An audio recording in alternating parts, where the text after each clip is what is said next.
Good morning. I'm just going to analyse a game played by Dawid Bronstein. I'm going to flip the board since Bronstein played black. I like to see the board from the point of view of the player who wins. Dawid Bronstein, great player, a great attacking player, and he competed for the World Championship against Mikhail Botvinnik, and he drew the championship. And at that time, the rules of the World Championship were that in the event of a draw, the champion retained the crown. And so he came second with a draw. They didn't have tie breaks in those days. There is some suggestion that Bronstein was ordered not to win the last game because he had a good winning chance and didn't take it. Bronstein said he was tired and didn't see it, and we have to believe him. I don't think. The Soviets did what the Soviets were told by the authorities. It was an authoritarian regime. But throwing away a world championship, if you've got it there, it's in your grasp. You're going to take it. When it's done, it's done. They just have to live with it. So I don't really believe that. But he was unlucky not to get the world championship because he was leading near to the end. Anyway, in this game, Bronstein plays black. His opponent, whose name I don't remember, I have a terrible habit of remembering these games and looking them up, and I'm going to analyse them. And I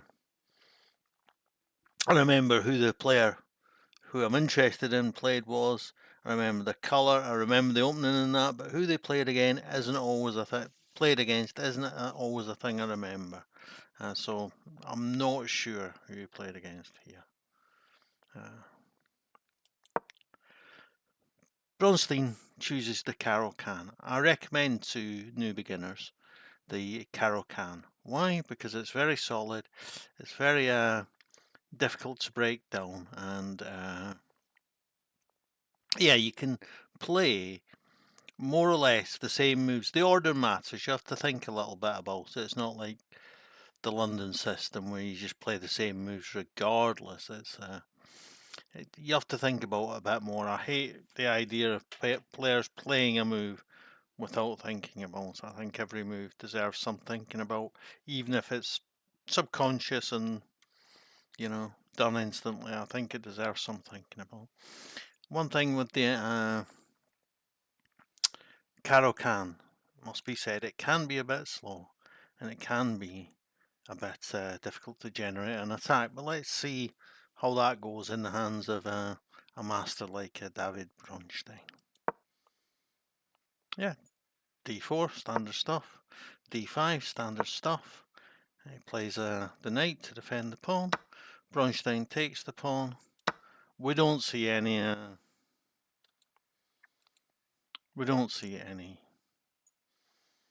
bishop c4 instead of knight takes.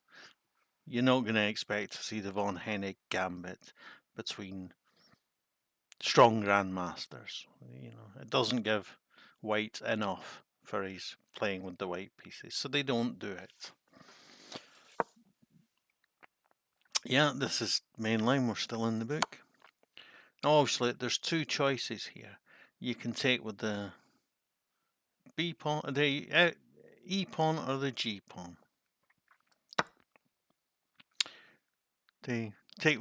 Bronstein takes with the G pawn to have the open G file against his opponent. You'll notice that it says Caro-Kann defends Bronstein-Larsen variation.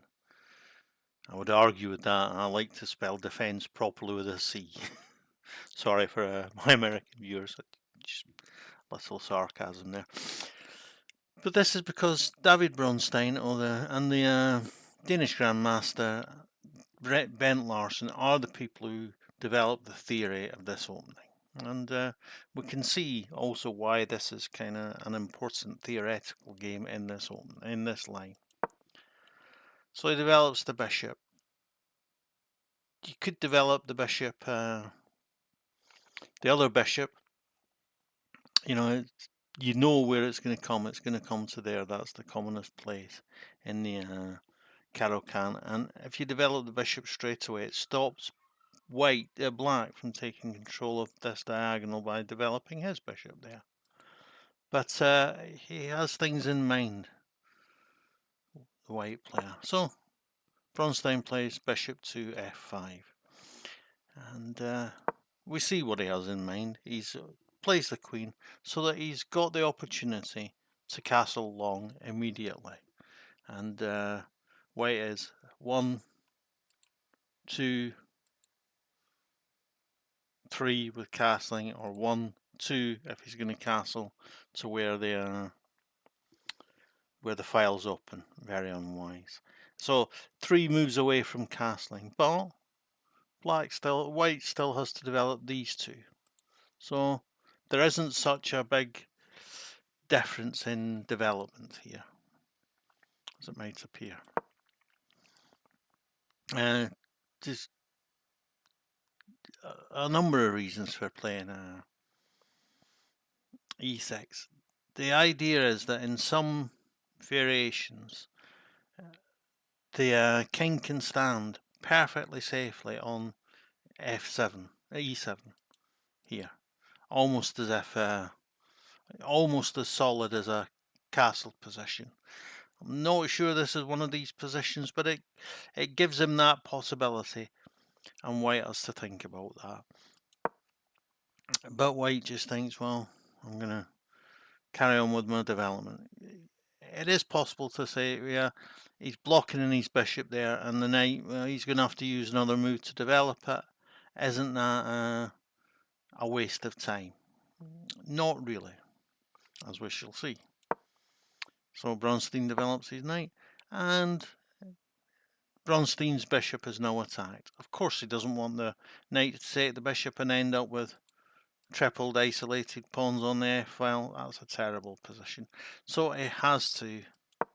So even although 2 moves have been moved to get used to get the knight here, 2 moves have been used to get the bishop here. So it equals out. So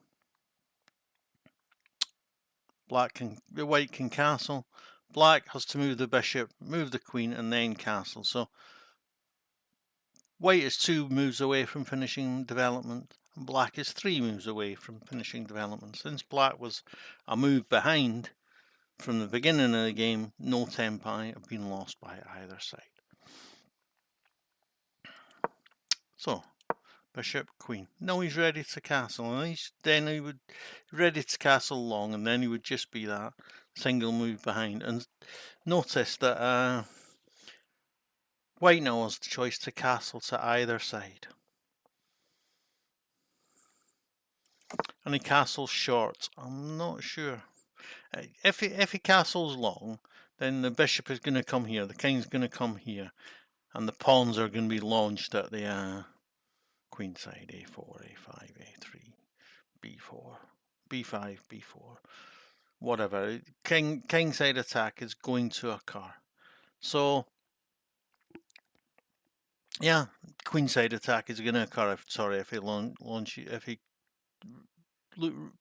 castles to the queen side. So but I still feel like this is more like castling into an attack, and Bronstein typically launches that attack immediately. Playing the rook to d1, it's a good square for the rook, but there's another point to it. Bronstein is going to attack the knight on h5, and then he gives the square f1 to his knight. He doesn't want to play pawn to h4, because then his position becomes really weak. He's making holes in his position, and then it's not good for white.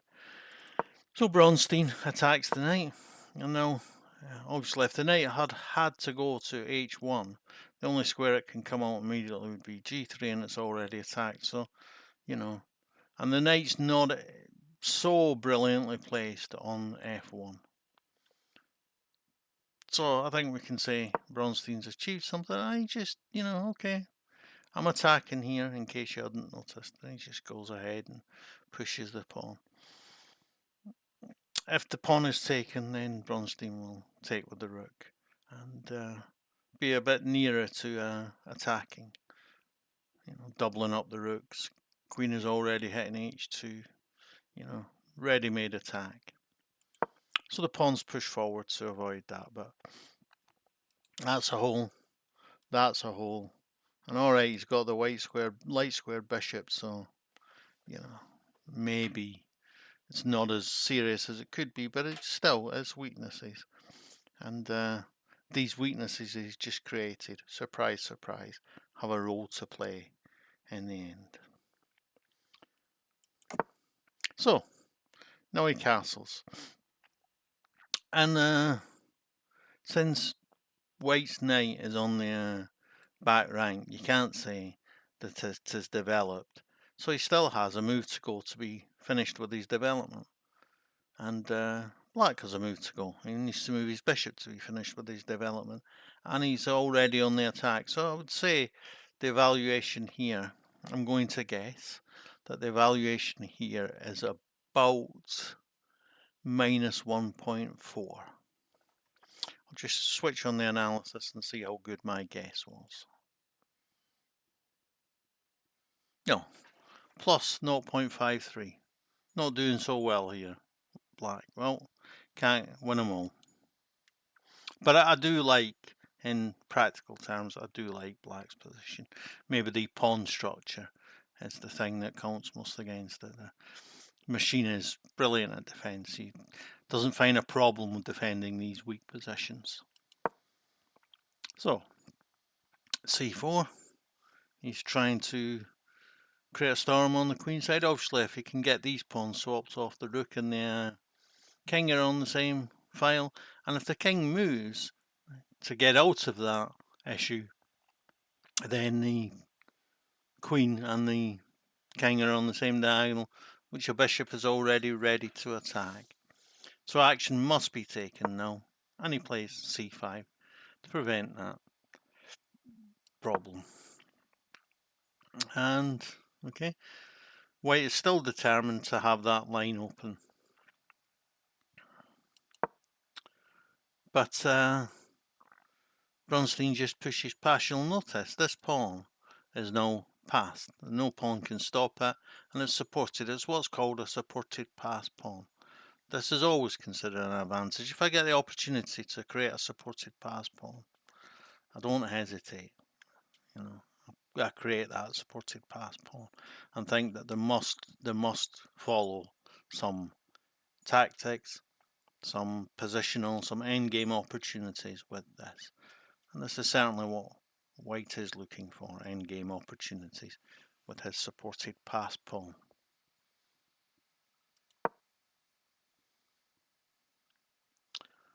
Puts more pressure on the c file. Now the alignment issue on this diagonal isn't so serious as it was. If the king should move here, because the diagonal is fairly thoroughly blocked. Is Black thinking of opening up that diagonal again? Seems a bit foolish. So he attacks the pawn, trying to rip open lines. As I've said before, when you're playing an opposite sides castling game, you don't worry about giving away pawns. You look to rip open lines. So if Black should take this pawn, well, these two pawns very quickly become an avalanche against the king. So Black plays his bishop so that he's got 1, 2, 3 pieces defending the pawn here. So it's unlikely that avalanche is going to come straight away. I'm really unsure why he does this. Maybe to give his bishop a place to retreat to if when this advance comes. as it comes with the next move, actually. Yeah, to give his bishop a place to retreat to, of course. But yeah, there's a pawn tension here now. And obviously, black takes the pawn, then this file, which would then be completely open, becomes really powerful for black. So, Bronstein puts his rook on the half-open file. Yeah, always a good idea in chess to have your rooks on the half-open files. And he's getting out of some potential checks, and he's getting particularly off the G line, which he senses could well be open very soon. He's right, it could well be open very soon. Yeah, the rook comes to e1, same reason as the black rook came to e1. This line is going to be open, and both wish to have a rook on this line when it opens up.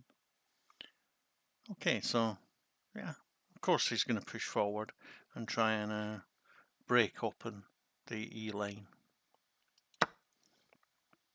So it's taken with he takes the pawn, and the pawn is taken back, and he takes with the queen. Why is he taken with the queen?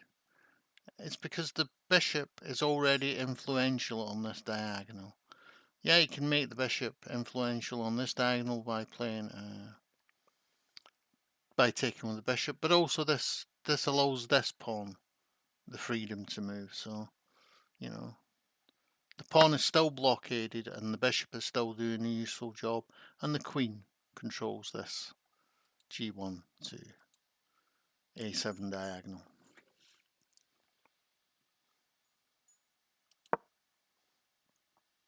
I know that he wants his rook to have some influence, and that's why he plays his bishop here.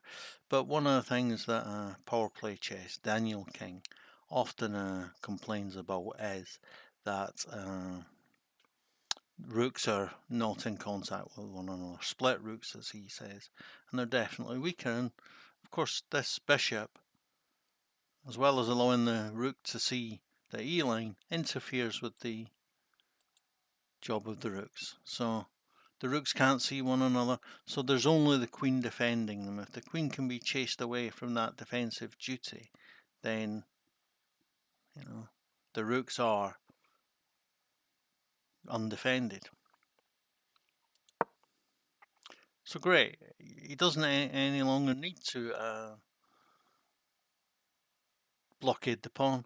So he comes back with a bishop so that he can maybe think about playing bishop here and mating on g1. He does this to relieve the pressure, but this line is now completely open and he's got a queen and a bishop on it. So a bishop move threatens mate on g1. But he doesn't move the bishop. He moves the pawn to give the bishop more choices, to threaten the queen, and to open a line. He doesn't care about the value of a pawn. But now he plays the queen to keep the pawn blockaded. And now we have a brilliant little sequence to finish the game from Bronstein. You'll see on the thumbnail that it says 3-2-1. It's because some time ago, for the chess boot camp, and also for the players at the club, I analysed the game between McDonald and Laburdine, where black ends up with 3 pawns on e2, e2, f2, and d2, which decide the game for him. And in the game by Philidor that I looked at recently, he ends up with 2 pawns on these squares, and this reminded me of this game where Bronstein ends up with 1 pawn on one of these squares. Oh, does he get a pawn there? Well, he threatens the queen. Oh, wait a minute. Doesn't that just give away a bishop? It does indeed. So what now? Rook g1 check. 2 pieces given away to allow 1 check. Just lovely, lovely stuff. And black has no choice. He has to take that rook. Sorry, white has no choice. He has to take the rook. And then Bronstein gets to play pawn to e2 check. And yeah, it's just devastating. Devastating. He's threatening to move the rook, so that he's threatening mate on g1. And then the knight would have to move here to be in the way, and then he can take the bishop and get a new queen, or whatever. Has good attacking possibilities. But he just blocks. Bronstein's not bothered. He's taking that knight. It's not staying there. Oh, check. And no, a really delightful thing. You know, you can call me childish if you will. You know, maybe I am a big old man baby, but I really love when my opponent says check and I get out of that check by saying check myself, as Bronstein does here. So check with the queen. So the king has only one move, which is to h1. And now the beautiful last move, queen to f2. Threatens to play rook to queen to e1 mate, because the rooks aren't connected anymore because the bishop's in the way. Okay then, what about if he takes with the bishop? Well, then it's mate on g2, defended by the queen. What about if he then puts the queen onto this line here or here? So that isn't, well then he goes back to that mate. Huh? What about if he plays rook takes e2 to defend here and prevent him taking the rook with mate? Then queen to c1 is mate. And he can't prevent all the mate threats, and so he resigns. He could take the rook and say check. It's just, you know, he's just delaying the inevitable, really. So here he resigned. Brilliant game by Bronstein, who in just 32 moves generates a kingside attack with pawn pushes on the with the Caro-Kann. This made this variation of the Caro-Kann very popular. These days it's more common to if the pawn gets taken, to take with the e pawn and use the e file as an open file, not as attacking again, but more solid. But often the knight isn't taken on f6 because it isn't considered to be so good. Quite often the knight is played to d7, the other knight is played to d7 to support the knight on f6, so that he doesn't have to double his pawns. But yeah, you know, a really enjoyable game by Dawid Bronstein, another of the great attacking players from chess history who I really like. Yeah, okay, don't forget to like, subscribe, make a comment, share this with your friends. Just push me up that algorithm, please. Okay, thanks. Bye.